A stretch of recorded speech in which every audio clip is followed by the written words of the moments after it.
Hello.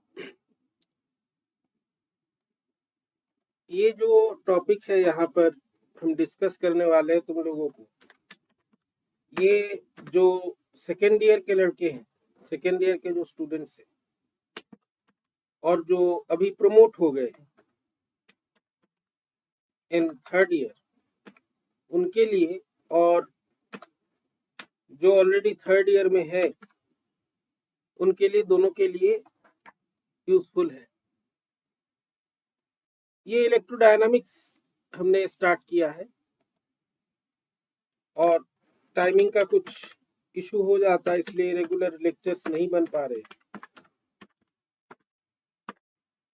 तो electrodynamics जब हम लोग पढ़ते हैं तो सबसे पहले जो चीजें हमें जानना होता है, जो कंसेप्ट हमारे लिए इंपॉर्टेंट है, that are the elements of vector algebra. Vector के बारे में तुम लोग जानते हो, स्कूल लेवल से पढ़ते आ रहे हो कि वेक्टर ऐसा क्वांटिटी है जिसका मैग्नीट्यूड भी होता है, डायरेक्शन भी होता है, जो वेक्टर लॉ ऑफ एडिशन को फॉलो करता है। लेकिन यहाँ पर जो है कुछ इससे एडवांस चीजें हमें देखनी है, इससे कुछ हायर लेवल की चीजें हमको देखनी है। For solving the problems of electrodynamics and study the electrodynamic equation, क्योंकि अब ये जो इलेक्ट्रोडायनामिक्स है, या इसको भी हम इलेक्ट्रोडायनामिक्स नहीं लिखते, इसको हम लिखते electromagnetic theory. Electrodynamics means the motion of charges. अभी हम लोग उसमें बाद में आएंगे, पहले हम लोग जो है इलेक्ट्रोमैग्नेटिक थ्योरी हमें यहाँ पर पढ़ना है। तो इलेक्ट्रोमैग्नेटिक थ्योरी में जो तुम्हारा बेसिक स्टार्ट होता है, गॉस लॉ, ये भी तुमने 12th में पढ़ा होगा, मैग्नेटोस्टैटिक्स भी पढ़ा होगा, चार्ज डिस्ट्रीब्यूशन। अब यहाँ पे जो है तुमको इसको थोड़ा सा आगे बढ़ के, मैंने थोड़ा एडवांस लेवल में पढ़ना है, और इसके लिए जो फर्स्ट रिक्वायरमेंट है that is the vector algebra, क्योंकि इसमें बहुत ज्यादा यूज है। अगर हम कूलम्स लॉ का एक्सप्रेशन लिखते हैं तो उस कूलम्स लॉ के एक्सप्रेशन में भी हमारा वेक्टर का टर्म आता है, जो कि डिस्टेंस होता है दोनों पॉइंट्स के बीच का, सोर्स पॉइंट और फील्ड पॉइंट क्या है, ये सब हम लोग डिस्कस करेंगे। मैग्नेटोस्टैटिक्स में तो बिल्कुल आता है, वहां पे तो सारी चीजें वेक्टर पर ही डिपेंडेंट है। तो मैग्नेटिक फील्ड निकालते हो, करंट एलिमेंट और एरिया एलिमेंट, और जो फील्ड पॉइंट है जहां पर तुमने मैग्नेटिक फील्ड निकालना है, वहां पे तुमको डायरेक्शन भी उसका बताना होता है। उसमें हाथ वाले रूल होते हैं, लेफ्ट हैंड राइट हैंड, लेकिन वो 12th तक काम करता है। अब हर जगह हाथ घुमा घुमा के तो हम डिस्कस कर नहीं सकते। तो यहाँ पे जो वेक्टर अलजेब्रा है, वेक्टर का डेफिनेशन जो तुम अभी जानते हो उससे काम चल जाएगा। तुम लोग क्रॉस प्रोडक्ट जानते हो, डॉट प्रोडक्ट जानते हो, हालांकि इसका सिग्निफिकेंस फिजिकली अभी भी तुम्हें समझना है, इसमें बहुत सारी इंटरेस्टिंग चीजें। यहाँ पे जो हम स्टार्ट कर, इसलिए हमने डॉट प्रोडक्ट और क्रॉस प्रोडक्ट का जो बेसिक डेफिनेशन है उसको अभी नहीं लिया है, because you know that, and जितना तुमने पढ़ा it is sufficient for the time being. हम लोग आगे देखेंगे इसमें। तो इसको हमने ट्रिपल प्रोडक्ट से स्टार्ट किया है।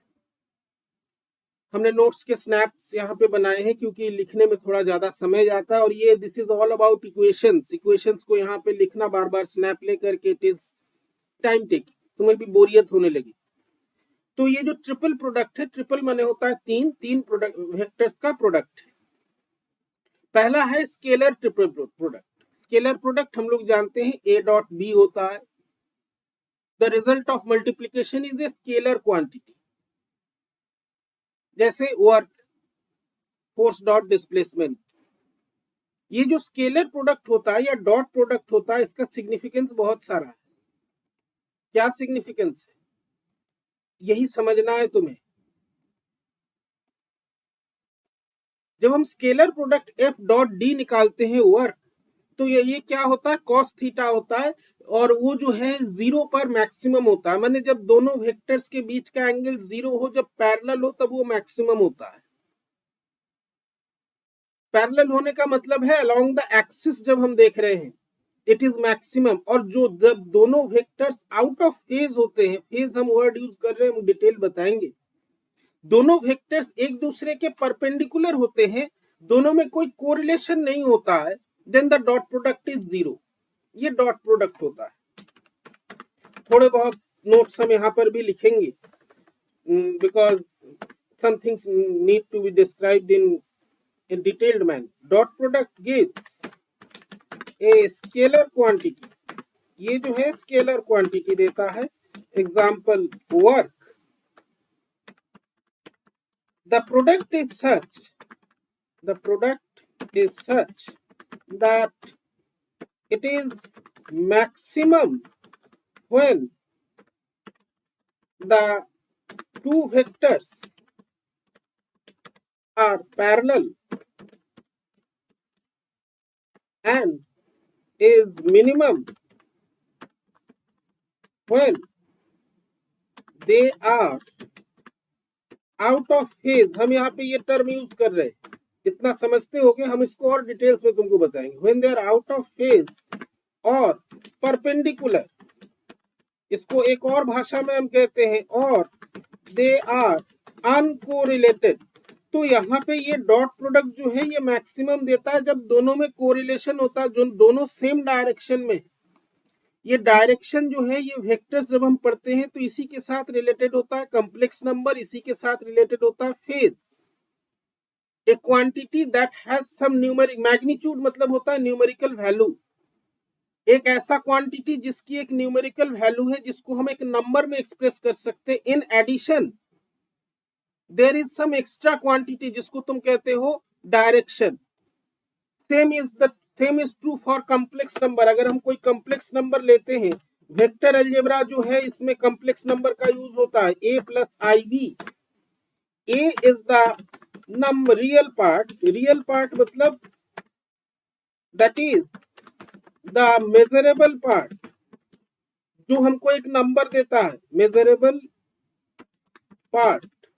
एंड b जो इमेजिनरी जिसको हम लोग कहते हैं, इज द फेज और डायरेक्शन। ये वो एक्स्ट्रा चीज है जो इसमें जुड़ा हुआ है। हम इस कंप्लीट क्वांटिटी को कैसे दिखाते हैं, उसके रियल पार्ट माने उसका जो तुम्हारा नंबर न्यूमेरिकल वैल्यू है a, और उसमें एक क्वांटिटी और भी एडिशन है, उसमें एक क्वांटिटी और भी है physical quantity, that is the direction और फेज। जब हम इसका मैग्नीट्यूड निकालते हैं root under a square plus b square, ये ओवरऑल हमको वैल्यू देता है इंक्लूडिंग a एंड b। तो ये डॉट प्रोडक्ट का इंपॉर्टेंस है। हम ये डॉट प्रोडक्ट इसलिए बता रहे हैं क्योंकि यहाँ पे हम लोगों ने जो पहला टॉपिक जो लिया है that is the scalar triple product. 3 vector से ट्रिपल है, a dot b cross c। तुम जानते हो क्रॉस प्रोडक्ट जो है जब दो वेक्टर्स का करते हैं हमको एक वेक्टर देता है। सो स्केलर ट्रिपल प्रोडक्ट में तुम कर क्या रहे हो, you are calculating the dot product of a vector with another vector that is a result of cross product of 2 vectors. b cross c का जो प्रोडक्ट है, क्रॉस प्रोडक्ट जो वेक्टर है उसके साथ हम डॉट प्रोडक्ट ले रहे हैं। और ये वॉल्यूम ऑफ पैरेललोपाइप देता है, ये भी तुमने पढ़ा होगा।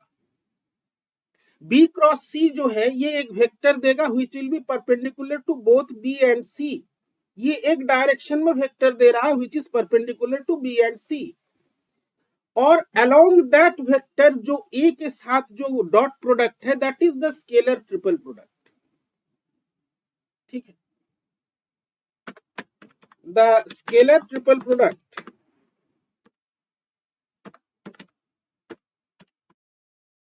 the scalar triple product is the dot product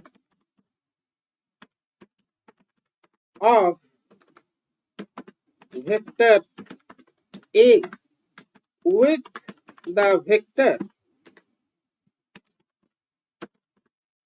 that is obtained from the cross product of B and C। B और C वेक्टर्स के क्रॉस प्रोडक्ट से जो वेक्टर मिला उसके साथ वेक्टर A का डॉट प्रोडक्ट है। डॉट प्रोडक्ट को इवैल्यूएट करना आसान होता है क्योंकि उसमें झंझट नहीं रहता है डायरेक्शन का, लेकिन जब हम क्रॉस प्रोडक्ट में आते हैं things become a bit complicated, थोड़ा सा कॉम्प्लिकेटेड हो जाता है। तो ये जो है एज ए क्वांटिटी, अब देखो जब तुम वेक्टर प्रोडक्ट निकाल रहे हो तुम एक क्वांटिटी इवैल्यूएट कर रहे हो, यहाँ पे क्या इवैल्यूएशन में तुमको मिला कि तीन वेक्टर्स अगर ओरिएंटेड है तो ये जो स्केलर ट्रिपल प्रोडक्ट है ये तुमको एक वॉल्यूम देता है। Volume is a scalar quantity. Volume जो है वो स्केलर क्वांटिटी है। एक फिजिकल प्रोडक्ट तुमको क्या मिला? वॉल्यूम मिला। कि यहाँ पे अगर तीन वेक्टर्स कुछ इस प्रकार से ओरिएंटेड है कि हम दो के क्रॉस प्रोडक्ट, हम एक्स और वाई ले रहे हैं, एक्स वाई जेड एक्सिस ले रहे हैं, एक्स क्रॉस वाई क्या होगा? अलोंग द जेड एक्सिस होगा, जेड डॉट जेड ये क्या देगा? डॉट प्रोडक्ट देगा along the same axis. So it is a volume. The volume of the parallelopipe, volume of the parallelopipe is the physical quantity that we obtain, जो हमको मिलता है। ये फिजिकल क्वांटिटी हमको जब भी वेक्टर अलजेब्रा मैथमेटिक्स में ही पढ़ाया जाता है। फिजिक्स जब हम पढ़ रहे हैं, we have to be careful, we have to be interested in knowing what is the physical result that we are obtaining, that we are getting। क्या फिजिकल रिजल्ट हमको मिल रहा है, फिजिक्स वाइज हमको क्या मिल रहा है। तो यहाँ पे A डॉट बी क्रॉस सी जो है, क्योंकि ये एक स्केलर प्रोडक्ट है, एक वॉल्यूम देगा, तो इसको अगर हम इसका जो ऑर्डरिंग है यहाँ पे अगर B dot C cross A करे, C dot A cross B करे, तो दे विल बी सेम। अब इसमें से साइन का चेंज सॉरी हो सकता है, वो कमेंट पे बताना कहां पर होता है, पढ़ के बताना। A dot C cross B, B dot A cross C, C dot B cross A, ये हम ले सकते हैं because overall we are getting the volume of a system. हमको जो है एक वॉल्यूम मिल रहा है, ठीक है। This is the physical meaning, यही फिजिकल मीनिंग होता है। तो इसमें साइन का चेंज भी हो सकता है। क्या साइन का चेंज होगा ये तुम हमको बताना। इसको अगर हम कंपोनेंट फॉर्म में लिखे, मैंने इसको अगर हम ब्रेक करके इसके जो कंपोनेंट्स होते हैं उस फॉर्म में लिखे तो क्या मिलेगा हमको? लेट्स सी कंपोनेंट क्या होते हैं, ये चीज हमेशा ध्यान रखना, क्योंकि अभी भी हमने कई बार वाइवा लेते हुए या क्वेश्चन पूछते हुए देखा है, कंपोनेंट में लड़के कंफ्यूज हो जाते हैं। जो स्टूडेंट्स है वो कंफ्यूज है। Component is always a scalar quantity, वो प्रोजेक्शन होता है। तो कंपोनेंट फॉर्म में लिखेंगे तो हमारा कुछ इस तरह का होगा। ये तीनों वेक्टर्स के तीनों कंपोनेंट्स एक्स वाई जेड में हमने लिखे। इस मैट्रिक्स को आप इवैल्यूएट करेंगे और ये डॉट और क्रॉस प्रोडक्ट को हम चेंज कर सकते हैं। अब यहाँ पे जो ब्रैकेटिंग है, जो ब्रैकेट्स है, तुम लोग बहुत बचपन में स्कूल लेवल में हम लोग पढ़ते हैं, जब मैथमेटिक्स पढ़ते हैं वहां पे ब्रैकेट्स का बड़ा इंपॉर्टेंस होता है। वहां पे हम लोगों को पता नहीं तुम लोगों को सिखाया गया कि नहीं, कि ब्रैकेट को पहले लेते हैं। ब्रैकेट के अंदर जो होता है वो स्पेशल होता है, वीआईपी होता है। तो ब्रैकेटिंग जो ये पैरेंथेसिस है, इट इज वेरी इंपॉर्टेंट। अब अगर हम A डॉट बी क्रॉस सी ले, this is meaningless. Why it is meaningless? क्योंकि A डॉट बी एक स्केलर क्वांटिटी है और उसका क्रॉस प्रोडक्ट हम वेक्टर के साथ नहीं ले सकते, सो इट इज मीनिंगलेस। अब ये जो है ऑर्डरिंग करते हुए कभी कभार गलती हो सकती है, तो you must be very careful when you are doing this, when you are observing this bracketing. You cannot take a cross product of a scalar and a vector। Cross product हम जो है या डॉट प्रोडक्ट है हमेशा दो vectors के बीच में होता है, so you have to be very careful. इसी तरह का हमारा जो दूसरा नेक्स्ट सेक्शन आता है, that is the vector triple product. यहाँ पर भी तीन वेक्टर्स है तो ट्रिपल है। अब इसका जो रिजल्ट है ये एक वेक्टर होता है। सो अब रिजल्ट वेक्टर होता है, क्रॉस प्रोडक्ट है, तो थोड़ा सा कॉम्प्लिकेटेड हो जाता है, लेकिन समझ लोगे तो कोई दिक्कत नहीं होगी, इट इज वेरी इजी। तो जब हम स्केलर ट्रिपल प्रोडक्ट को डिफाइन करते हैं तो कुछ इस प्रकार से डिफाइन करते हैं। तीन वेक्टर्स हैं हमारे पास, A, B और C। तो यहाँ पे जो है हम क्या बेसिकली कर रहे हैं, we are taking the scalar, we are taking the vector product of A with the result of the cross product of B and C.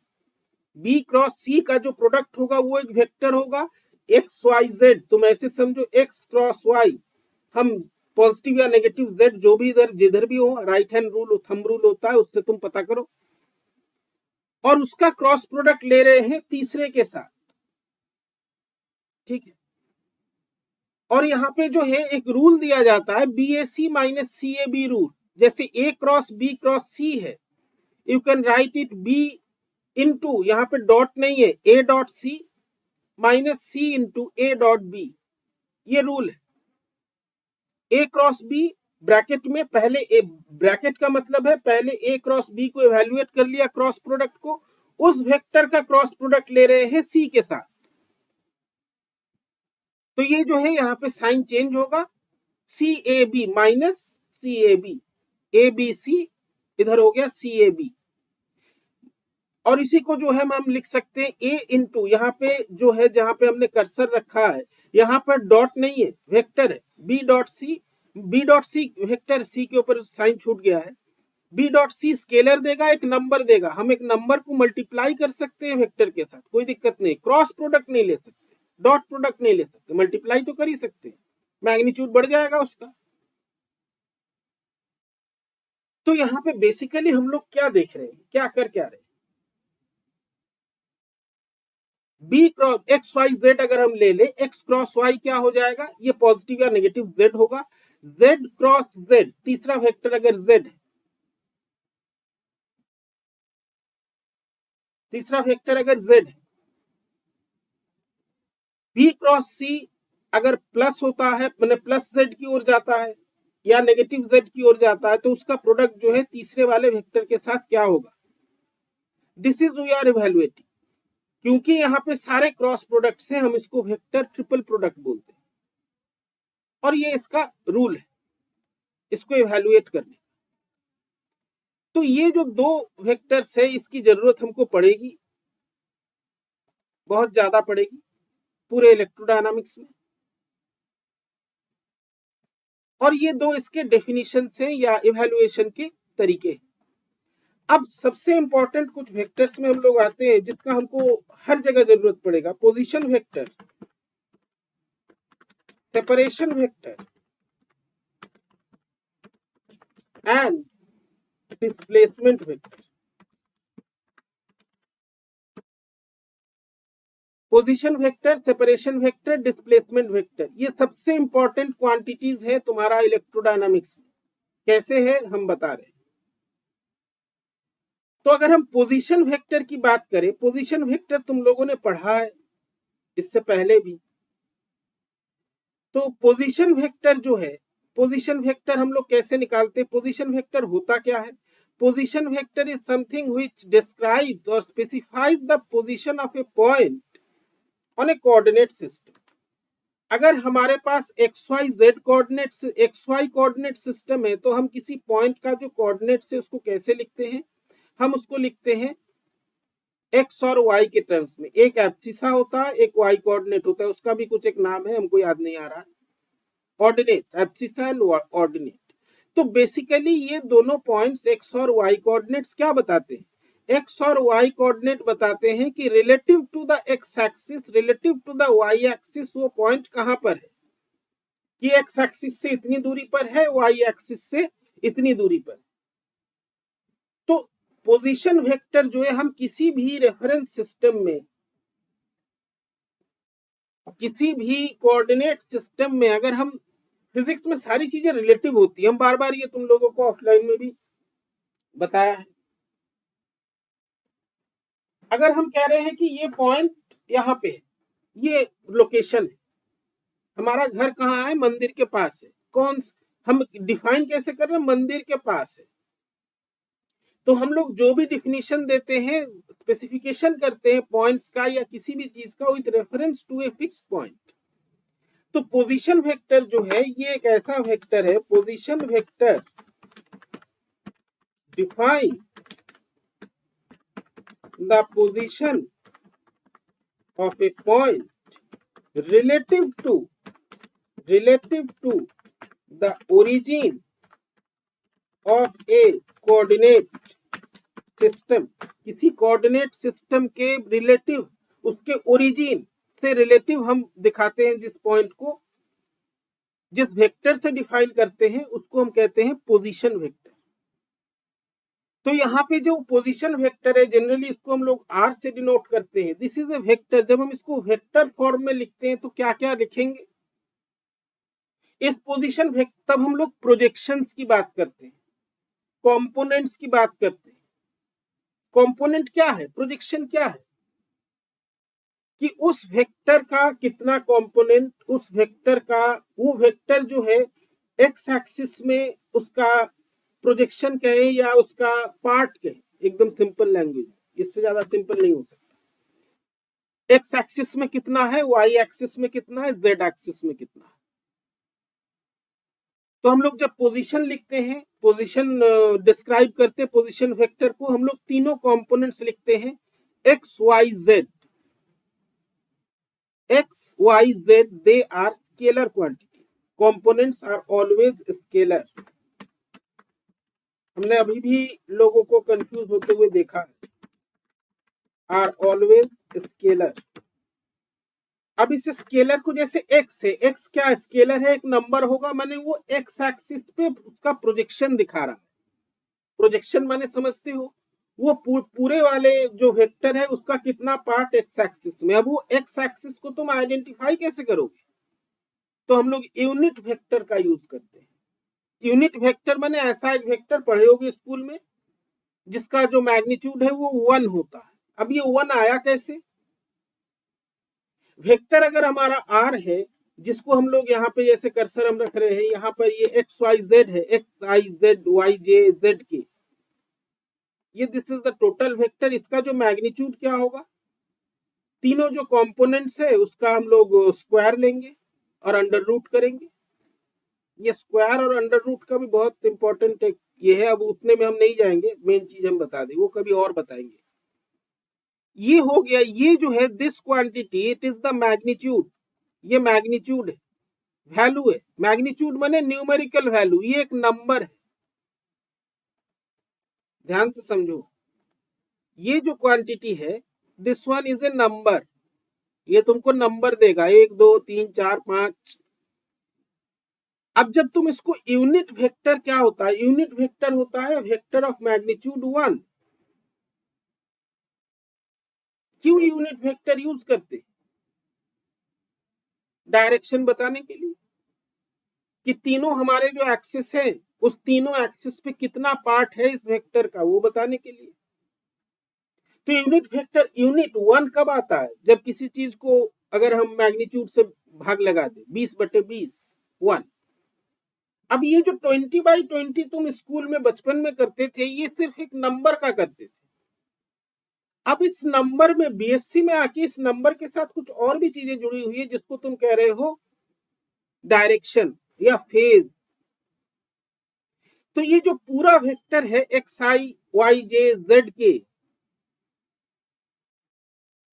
इसको हम इसके अगर मैग्नीट्यूड से डिवाइड कर दे, फ्रैक्शन को ये फ्रैक्शन ले ले, तो x by root under X square plus Y square plus Z square, Y by root under X square plus Y square plus Z square, Z by X square plus Y square plus Z square. This will give the unit vector.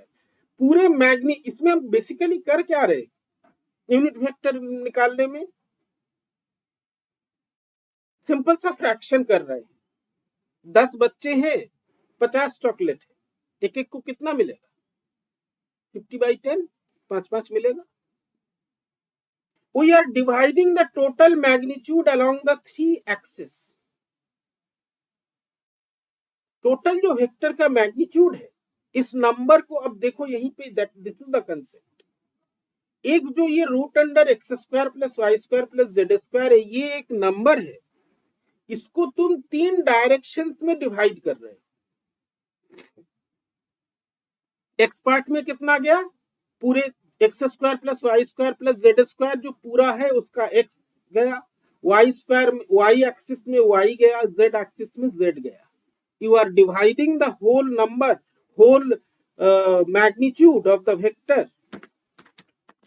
We are dividing the magnitude of the vector along 3 axes.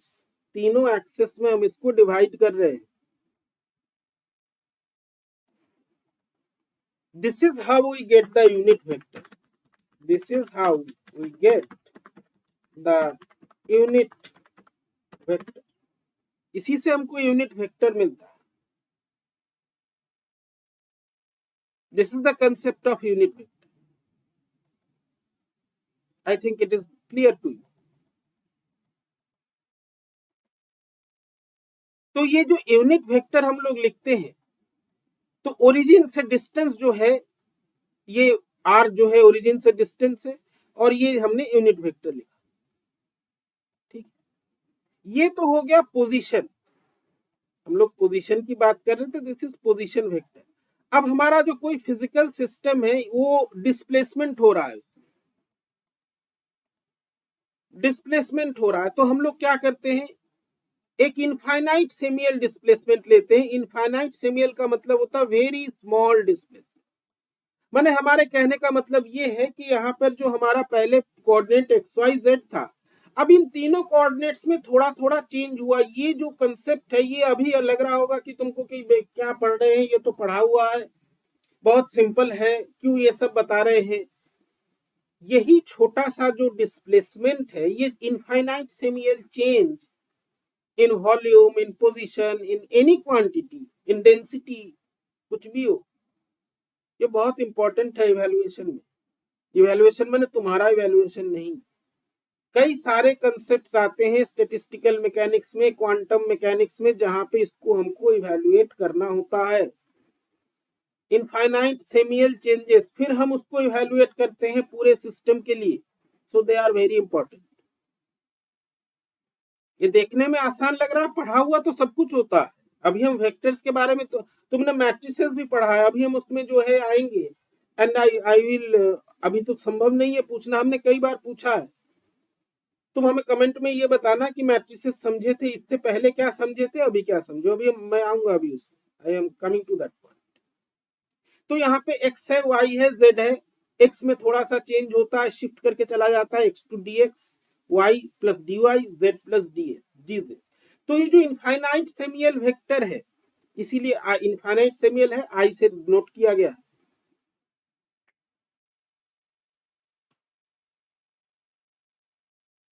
ये जो small change है इन vector form हम क्या लिखते हैं, x plus dx minus x into i, y plus dy minus y into j, z plus dz minus z into k. तो x x cut गया. dx dy dz they are the small changes. और ये small changes सुनने में small है, they are very important concept. खास करके जब सेकेंड ईयर वाले जो भी स्टैटिस्टिकल मैकेनिक्स पढ़ेंगे और थर्ड ईयर वाले जो पढ़ रहे हैं फेज स्पेस जब पढ़ेंगे, उसमें पता चलेगा.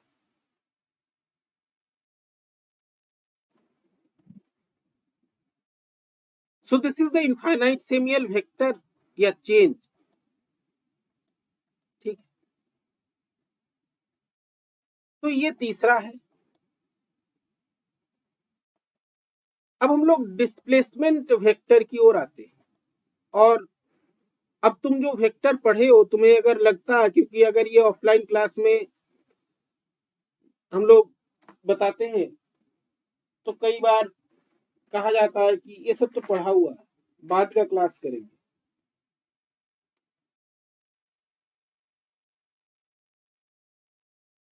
लेकिन ये ऐसा नहीं है.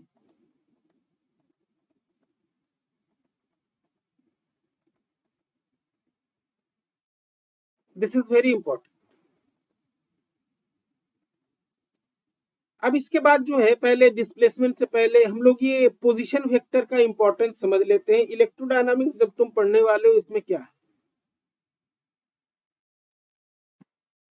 इलेक्ट्रोडायनामिक्स जब भी हम लोग पढ़ते हैं, मैग्नेटोस्टैटिक्स पढ़ते हैं, इलेक्ट्रोस्टैटिक्स पढ़ते हैं, the most important thing is कि हमें उसमें करना क्या होता है, जो मेनली जो प्रॉब्लम्स होते हैं या जो टॉपिक्स होते हैं वो ऐसे होते हैं, उसमें क्या करना होता है हमको कि एक चार्ज रखा हुआ है, उस चार्ज में उससे आर दूरी पर एक चार्ज है, उसमें फील्ड निकालिए, यही पूछा जाता है। तो यहाँ पे जो है we are interested about 2 points, हम लोग यहाँ पर 2 पॉइंट्स की बात कर रहे हैं।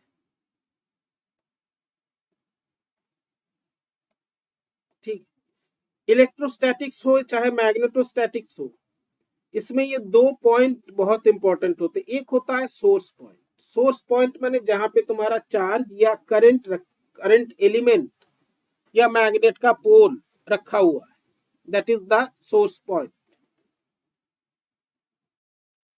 फील्ड पॉइंट वो होता है जहां पे उस सोर्स का या उस करंट एलिमेंट का इफेक्ट हमको निकालना होता है, जिसको हम लोग फील्ड कहते हैं।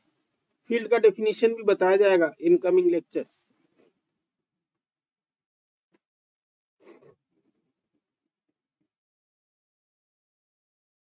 तो यहाँ पे हमको कूलम लॉ अगर हम लगाते हैं, कूलम लॉ यूज करते हैं, तो इलेक्ट्रिक फील्ड निकालते हैं। इलेक्ट्रिक फील्ड, कोई भी जो magnetic field, electric field, gravitational field, they are vector quantities.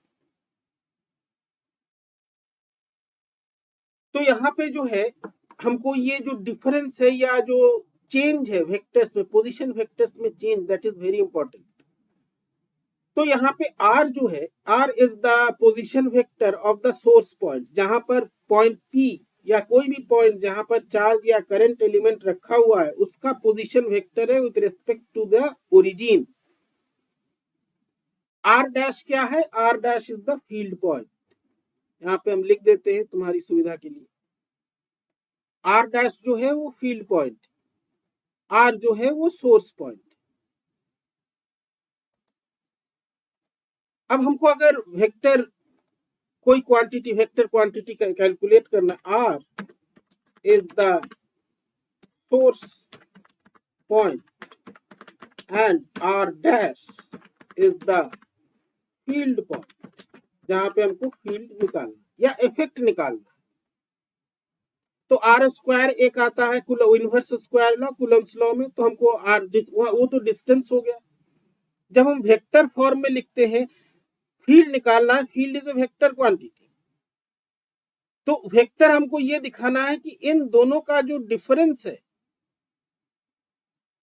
What is the difference, माने ये जो डिस्टेंस तुम निकाल रहे हो, डिस्टेंस स्केलर होता है, डिस्प्लेसमेंट जो है वो वेक्टर होता है। तो ये जो आर है, जो सबस्क्रिप्ट में थोड़ा दूसरे लेफ्ट साइड में लिखा गया इस प्रकार से, this is the displacement vector. Initial position coordinate position vector R था, फाइनल आर डैश है, इन दोनों के बीच का जो डिफरेंस है, this is the separation vector. Sorry, displacement नहीं कहेंगे, this is the separation vector. R और आर डैश का डिफरेंस जो है ये सेपरेशन वेक्टर होता है। तो ये सेपरेशन वेक्टर हम लोग कैसे इवैल्यूएट करते हैं, दोनों का डिफरेंस लेते हैं।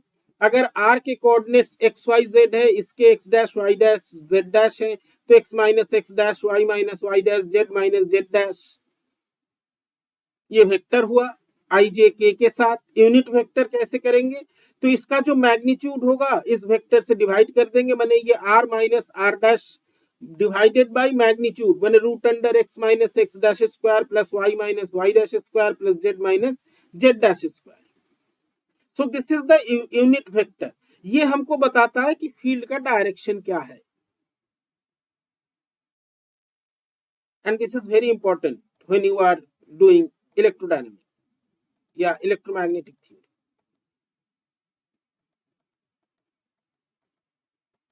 तो ये जो है कुछ इंपॉर्टेंट वेक्टर्स है, इंपॉर्टेंट क्वांटिटीज। अब जो है हम लोग वेक्टर के डेफिनेशन पे आते हैं। वेक्टर के डेफिनेशन पे आते हैं और एक इंपॉर्टेंट क्वांटिटी को इवैल्यूएट करते हैं, जिसमें कई सारे कंसेप्ट तुम्हारे आएंगे जो तुमने पढ़े हैं। That is displacement vector. यहाँ पर वेक्टर का जो डेफिनेशन होता है, इस डेफिनेशन पर हम लोगों को फिर से कंसीडर करने की जरूरत पड़ती है। क्यों पड़ती है बता रहे, क्यों पड़ती है बता रहे।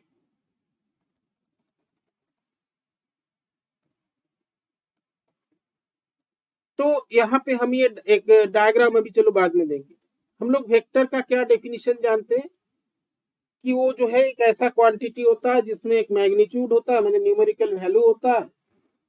न्यूमेरिकल वैल्यू के साथ साथ जो है उसका एक डायरेक्शन होता है। ठीक, ये डायरेक्शन जो है एक एक्स्ट्रा क्वांटिटी। और तुम और अच्छे से डेफिनेशन दोगे तो बोलोगे कि वेक्टर लॉ ऑफ एडिशन को फॉलो करता है। वेक्टर लॉ ऑफ एडिशन का मतलब एक स्पेसिफिक तरीके से ऐड होता है कि नंबर्स उसका न्यूमेरिकल वैल्यू भी ऐड हो और डायरेक्शन का भी जो है डायरेक्शन भी ऐड हो, फॉलोइंग सर्टेन रूल्स। तो डिस्प्लेसमेंट वेक्टर में तुरंत हम नहीं आएंगे, हम इस टॉपिक से आते हैं transformation of vectors, and this is going to make you think on many pre-established concepts. तो ट्रांसफॉर्मेशन ऑफ वेक्टर जब हम पढ़ते हैं, ट्रांसफॉर्मेशन का मतलब है चेंज ऑफ कोऑर्डिनेट एक्सिस। और ये बहुत इंपॉर्टेंट कुछ कंसेप्ट तुम्हारे आएंगे, change of coordinate axis. Part 1 में रिलेटिविटी पढ़ाया जाता है, उसमें भी ये आता है Lorentz transformation and all this thing. एक बहुत क्रूड एग्जांपल से हम लोग शुरुआत करते हैं। ठीक है, बहुत ही एक क्रूड एग्जांपल है, सिंपल सा एग्जांपल है। हमारे पास कुछ इस तरह का सिचुएशन है, हमारे पास दो बैरल्स है। बैरल्स मतलब होता है बहुत बड़ा बड़ा जो लकड़ी का डब्बा होता है, उसको बैरल बोलते हैं। वो सिलिंड्रिकल शेप का होता है, जैसे गन का बैरल है। एक बैरल है जिसमें NX आम है, NY एप्पल्स हैं और NZ पीज है। तीनों तीन प्रकार के फल हैं। बैरल 2 में कुछ डिफरेंट नंबर MX मैंगोज हैं, MY एप्पल्स हैं, MZ पी। तीनों में एक ही प्रकार के फल हैं, इनका जो नंबर है वो अलग अलग है।